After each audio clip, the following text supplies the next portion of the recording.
శ్రీమాత్రే నమ. జయ గురు దత్తాత్రేయ నమ. ఈ వీడియోలో మనం రాహు కేతు గ్రహాల ప్రభావం వివిధ రాశుల వారి మీద ఏ విధంగా ఉండబోతుంది,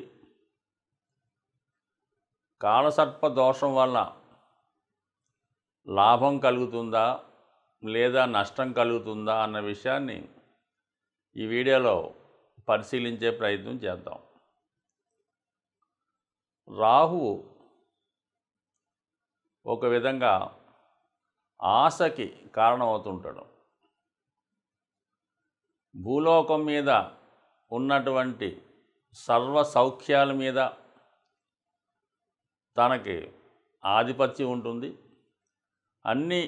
ఉన్నటువంటి అన్ని సౌకర్యాలు తనకే కావాలని ఆశతో ఉండడం జరుగుతుంది. అంటే రాహుగ్రహ ప్రభావం ఎవరి మీద ఉంటుందో వాళ్ళకి విశేషమైనటువంటి ఆశ, అలాగే విపరీతమైనటువంటి గర్వం, కోపం, అంటే మామూలుగా 6 దుర్గణాలు అంటారు కదా, ఇవన్నీ కూడా అంతర్గతంగా రాహుగ్రహానికి అంతర్లక్షణాలు అన్నమాట. రాహు ఎప్పుడూ కూడా హీరో కావాలనుకుంటూ ఉంటాడు. అలాగే నాయకత్వ లక్షణాలు కలిగి ఉంటాడు. అన్యాయాన్ని ఎదిరించే ప్రయత్నం చేస్తుంటాడు. సో ఏది చేసినా కూడా ఇంటర్నల్గా తనకి స్వార్థం ఉంటుంది. ఈ విధంగా రాహు ఆశ, కోరికలు వీటి మధ్య ఎప్పుడు కూడా మానవుడు జీవిస్తూ ఉంటాడు. అంటే రాహుగ్రహ ప్రభావం ఉన్నవాడు. దానికి సంపూర్ణంగా వ్యతిరేక ఫలితాన్ని ఇచ్చేవాడు కేతువు. నిరాశ, నిస్పృహ, అలాగే 0 లక్షణాలు, ఎటువంటి కోరికలు ఉండవు. ఒక విధమైనటువంటి నిడారంబర యోగం, సన్యాస యోగం లాంటిది అన్నమాట. అంటే అన్నీ త్యజిస్తూ ఉంటాడు. తన దగ్గర ఉన్న ప్రతీది కూడా ఇవ్వడం జరుగుతూ ఉంటుంది. దానికి వ్యతిరేకంగా రాహు ప్రతీది కూడా తనకు కావాలనుకుంటాడు. అక్కర్లేకపోయినా కావాలనుకుంటూ ఉంటాడు. అది రాహు యొక్క లక్షణం. ఇది కేతువు యొక్క లక్షణం. ఒక రాహు విధానంగా దేనైనా ఎక్స్పెండ్ చేస్తుంటాడు. అది తన ఉన్న భావాన్ని కానీ, తను కలిసినటువంటి గ్రహాన్ని కానీ, ఆ భావ ఫలితాన్ని, ఆ గ్రహ ఫలితాన్ని పెంచుతూ ఉంటాడు, ఎక్స్పెండ్ చేస్తూ ఉంటాడు.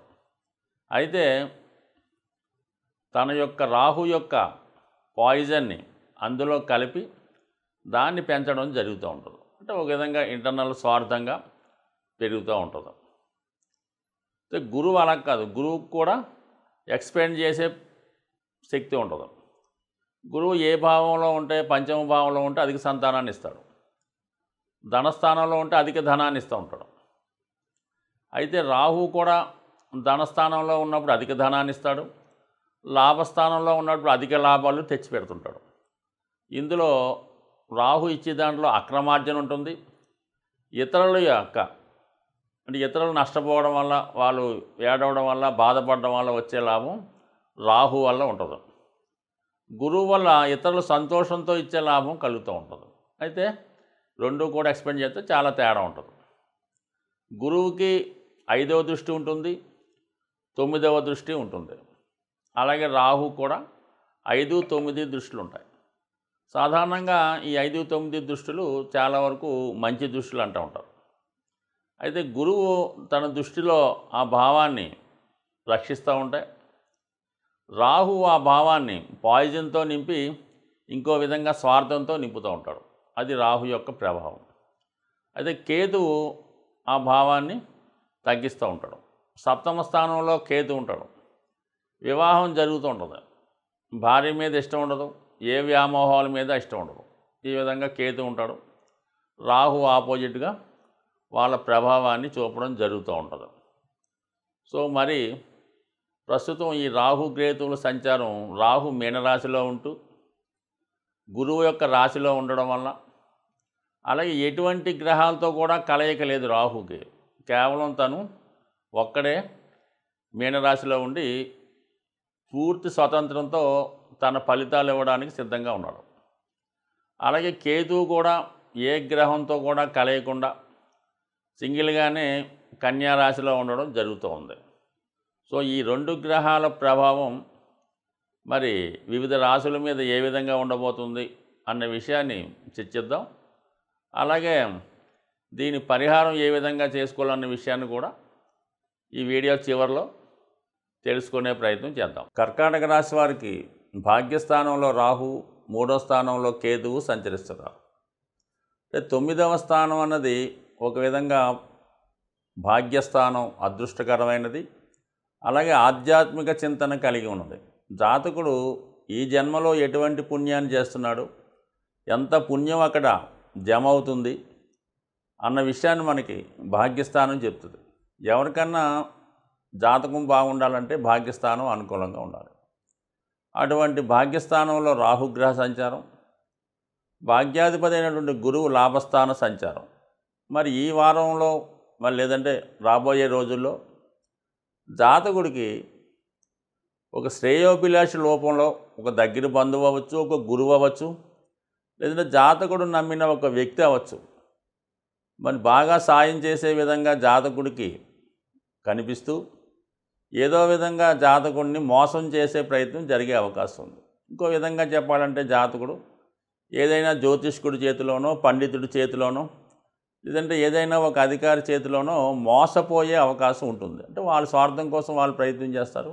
జాతకుడు వాళ్ళని నమ్మి ఏదో విధంగా మరి ధన విషయంలో కానీ ఏదో ఒక విషయంలో మోసపోయే అవకాశం ఉంటుంది. కాబట్టి జాగ్రత్తగా అబ్జర్వ్ చేసుకోవలసి ఉంటుంది. ఎవడు మంచివాడు, ఎవడు మనవాడు అన్నది అబ్జర్వ్ చేసుకొని ఉండాలి తప్ప తొందరపడి ఇతరుల మాటలు నమ్మితే చాలా వరకు అప్రతిష్ట పాలయ్యే అవకాశం ఉంటుంది. ఇక 9వ స్థానంలో రాహు ఉన్నప్పుడు సాధారణంగా మరి జాతకుడికి ఇతర మతాల మీద ఆసక్తి పెరుగుతూ ఉంటుంది. చాలా సందర్భాల్లో ఇటువంటి కాంబినేషన్ ఉన్నప్పుడే జాతకుడు మత మార్పిడి చేయడం కానీ, మత మార్పిడికి ఇతరులను ప్రోత్సహించడం కానీ, అలాగే సంఘం చేత, ప్రభుత్వం చేత బహిష్కరించబడినటువంటి కార్యక్రమాల్లో పాల్గొనడం చేస్తూ ఉంటారు. లేదా ఒక చట్టానికి, న్యాయానికి గౌరవం ఇచ్చకుండా వారు ఇష్టం వచ్చిన విధంగా ప్రవర్తిస్తుంటారు. వివాహ విషయాల్లో కూడా uncompromised marriages, inter caste marriages చేసుకోవడం కానీ, అటువంటి వాళ్ళని ప్రోత్సహించడం కానీ జరుగుతూ ఉంటుంది. సో ఏదైనా జాతకుడు ఈ సమయంలో కొద్దిగా ధర్మానికి విరుద్ధంగా ప్రవర్తించే అవకాశం ఉంటుంది. కాబట్టి చాలా వరకు జాగ్రత్తగా వ్యవహరించడం మంచిది. అయితే ఏంటంటే మరి భాగ్యాధిపతి గురువు లాభంలో ఉండడం వల్ల ఏదైనా జాతకుడికి లాభించే అవకాశం ఉంది. అది నిజాయితీకి వెళ్తే నిజాయితీ మార్గం ద్వారా ధనాన్ని సంపాదించవచ్చు. అది వేరే అక్రమ మార్గంతో వెళ్ళినప్పుడు కూడా సంపాదించవచ్చు. కానీ ఏదైనా టెంపరీగా అన్యాయమైనటువంటి ధనం వచ్చే అవకాశం ఉంటుంది. శాశ్వతంగా అయితే మంచి ధనం వచ్చే అవకాశం ఉంటుంది. కాబట్టి ఏదైనా జాతకుడు నిర్ణయించుకొని ముందుకెళ్ళడం వల్ల తను అనుకున్న దాంట్లో ఫలితం పొందే అవకాశం ఉన్నది. మంచి చెడు అన్నది దాని తర్వాత దాని ప్రభావం కనబడుతూ ఉంటుంది. సో ఇది ఈ విధంగా ఉంటే మరి 9లో ఉన్నటువంటి రాహు అటు రాశిని, అటు పంచమాన్ని వీక్షిస్తుంటాడు. కొన్ని సందర్భాల్లో జాతకుడు వ్యక్తిగతంగా తన ఆలోచన సరళి మారుతుంది, చెడు అలవాట్ల మీదకి ఆసక్తి మళ్ళుతుంది, ఏదో ఒక బలహీనతకి లోనవుతూ ఉంటాడు. మరి పంచమాన్ని చూడటం వల్ల ఏంటంటే ఆత్మీయులు దూరం అయ్యే అవకాశం ఉన్నది. అలాగే సంతానం విషయంలో కూడా మీరు ఏదో విధమైన మీకు బాధ కలిగించే వార్తలు వినొచ్చు. వాళ్ళ విద్యలో కానీ, యాటిట్యూడ్లో కానీ, వాళ్ళ యొక్క ప్రవర్తనలో కానీ కొన్ని మార్పులు రావచ్చు. కాబట్టి సాధారణంగా మరి ఈ పిల్లల విషయంలో కూడా ఒక దృష్టి పెట్టడం మంచిది. ఇక కేతు 3వ స్థానంలో ఉంటూ ఒక మంచి మార్గదర్శకుడు ద్వారా, ఒక మంచి గురువు ద్వారా, లేదంటే ఒక మంచి నిస్వార్థమైనటువంటి స్నేహితుడి ద్వారా మీకు మీ యొక్క అభివృద్ధికి సహకరిస్తూ ఉంటాడు. అయితే ఈ సమయంలో ఎట్టి పరిస్థితుల్లో కూడా మంచివాళ్ళు మాటలు వినే అవకాశం అయితే ఉండదు. కాబట్టి సాధ్యమైనందుకు ఆ విధంగా వినడం వల్ల మీరు ఎటువంటి మాయలో పడకుండా, ఎటువంటి ఉచ్చులో తగలకుండా జాగ్రత్తగా మంచిగా బయటపడే అవకాశం ఉంటుంది. కాబట్టి ఏదైనా ఎవరైనా మీకు మంచి చెప్పినప్పుడు ఖచ్చితంగా దాన్ని ఒకసారి ఆలోచించి నిర్ణయం తీసుకోవడం మంచిది. అలాగే 3లో ఉన్నటువంటి కేతు 3, 7, 11 స్థానాల్ని యాక్టివేట్ చేస్తుంటాడు. కాబట్టి సాధారణంగా మిత్రులతో కలిసి మరి ఏదైనా పుణ్యక్షేత్రం దర్శించడం కానీ, ఏదైనా ఒక ఆధ్యాత్మిక కార్యక్రమంలో పాల్గొనడం కానీ జరిగే అవకాశం ఉంటుంది. రాహు కేతు గ్రహాల ప్రభావానికి లోనప్పుడు ఎటువంటి పరిహారాలు తీసుకుంటే ఆ గ్రహాలు అనుకూలిస్తాయి అన్న విషయాన్ని మనం పరిశీలించే ప్రయత్నం చేద్దాం. అయితే రాహుగ్రహం ఒక విధంగా తాంత్రిక గ్రహం.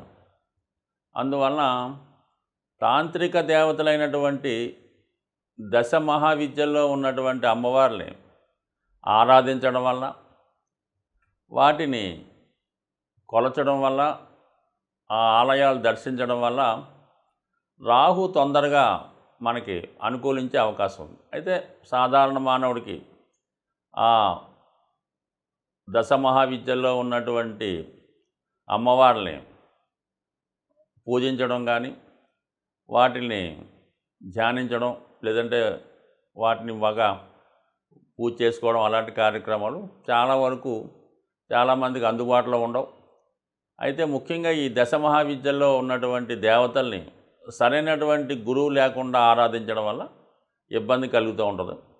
అయితే ఏంటంటే అటువంటి దేవాలయాలు ఉన్నప్పుడు, దగ్గరలో ఉన్నప్పుడు, లేదనుకోండి దక్షిణ కాళి, మహాకాళి, కనకదుర్గ ఇలాగ శక్తి స్వరూపాలతో ఉన్నటువంటి దేవతలు, ఇది సింహం మీద, అలాగే పులి మీద ఉన్నటువంటివి, శూలం ధరించి ఉన్నటువంటి దేవతలు, వీళ్ళని మీరు ఆరాధించడం వల్ల ఊరికే ఏమి ఎక్కువ చేయగలరు.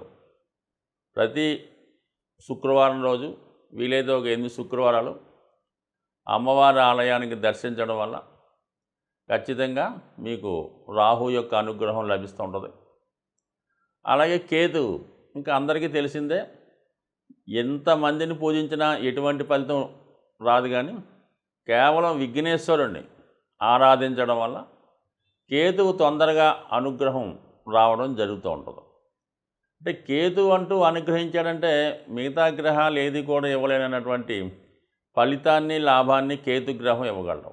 కావాలని విఘ్నేశ్వరుణ్ణి, ముఖ్యంగా సంకటహర చతుర్థి, అలాగే వినాయకుడిని గరికతో అర్చించడం, లేదంటే గణపతి హోమం, లేదంటే వినాయకుడి టెంపుల్లో ఉండ్రాళ్ళు ప్రసాదంగా పెట్టి పంచిపెట్టడం, ఎప్పుడూ కూడా ఇలాంటి సింపుల్ రెమెడీస్తో మరి రాహు కేతువుల యొక్క అనుగ్రహానికి పాత్రలవడం మంచిది. ఒక విధంగా రాహు అనుగ్రహిస్తే ఎవ్వరూ ఇవ్వలేనటువంటి అఖండ ఐశ్వర్యాన్ని రాహుగ్రహం ఇవ్వడం జరుగుతుంది.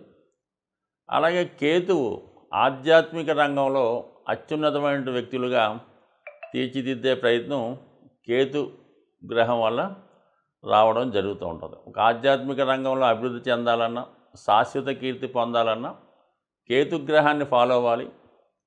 అలాగే మెటీరియలిస్టిక్ వరల్డ్లో అపర కుబేర్లుగా మారాలంటే రాహుగ్రహాన్ని ఫాలో అవ్వాలి. సో ఏదైనా నిజాయితీగా, న్యాయంగా వెళ్ళినప్పుడు ఖచ్చితంగా ఏ గ్రహం అయినా అనుగ్రహించే అవకాశం ఉంటుంది. స్వస్తి.